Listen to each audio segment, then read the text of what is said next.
परीक्षित के जन्म की कहानी। परीक्षित के जन्म की कथा महाभारत के युद्ध के समय की है।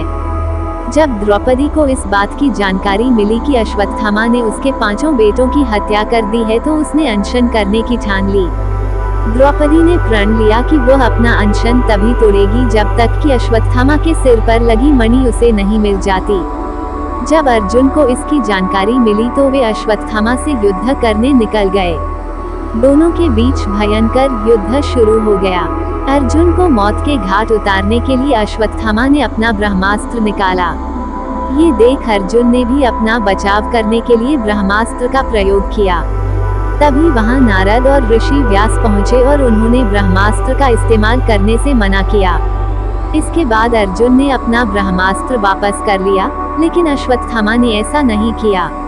दरअसल अश्वत्थामा 5 पांडवों के कुल को नष्ट करना चाहता था, इसलिए उसने अपने ब्रह्मास्त्र की दिशा बदलकर अभिमन्यु की पत्नी जो कि गर्भवती थी उसकी ओर कर दिया। इस पर भगवान कृष्ण ने कहा, अभिमन्यु की पत्नी उत्तरा को परीक्षित नामक बेटे के जन्म का वरदान मिला है, इसलिए वह जरूर जन्म लेगा। अगर वह मरा हुआ भी पैदा हुआ तो मैं खुद उसे जीवनदान दूंगा और वो बड़ा होकर एक महान सम्राट बनेगा, जबकि तुम 3000 वर्ष तक इस पाप को ढोते रहोगे। साथ ही हमेशा तुम्हारे खून से बदबू आते रहेगी और वह ऐसे ही बहता रहेगा। यही नहीं, तुम हर प्रकार के बीमारियों से घिरे रहोगे।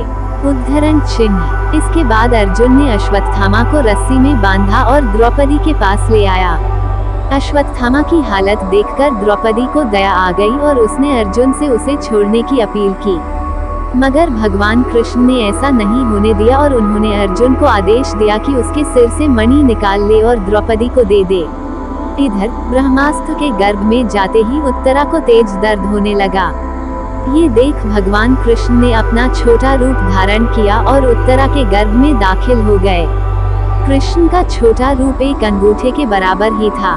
वे शंख, चक्र, गदा और पद्म सब कुछ धारण किए हुए थे। उत्तरा के गर्भ में अश्वत्थामा द्वारा छोड़े गए ब्रह्मास्त्र की आग को शांत कर रहे थे।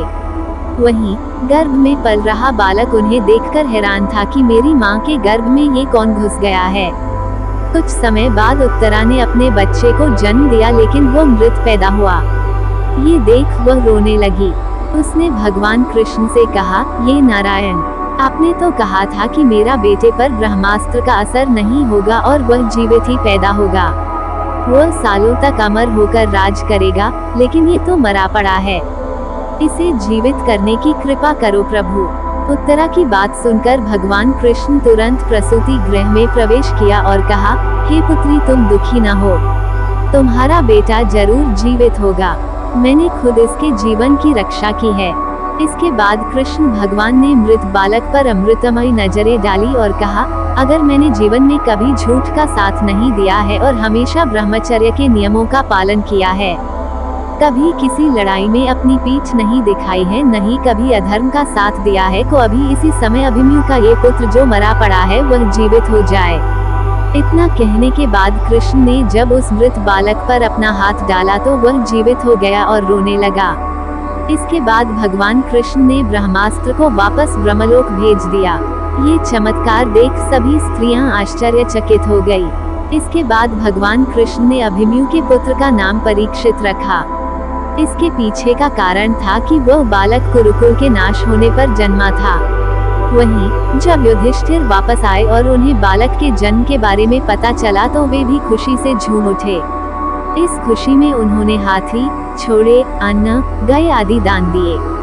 इसके बाद उन्होंने ज्योतिष को बुलाया और बच्चे के भविष्य की जानकारी ली। इस पर ज्योतिषी ने कहा, यह बालक प्रभु श्री कृष्णचंद्र का भक्त कहलाएगा। यह एक धर्मी, यशस्वी, पराक्रमी व दानी होगा।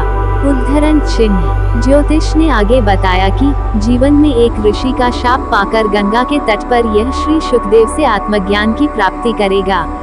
ज्योतिष की बात सुनकर युधिष्ठिर खुश हुए और उन्हें दक्षिणा देकर वहां से विदा कर दिया।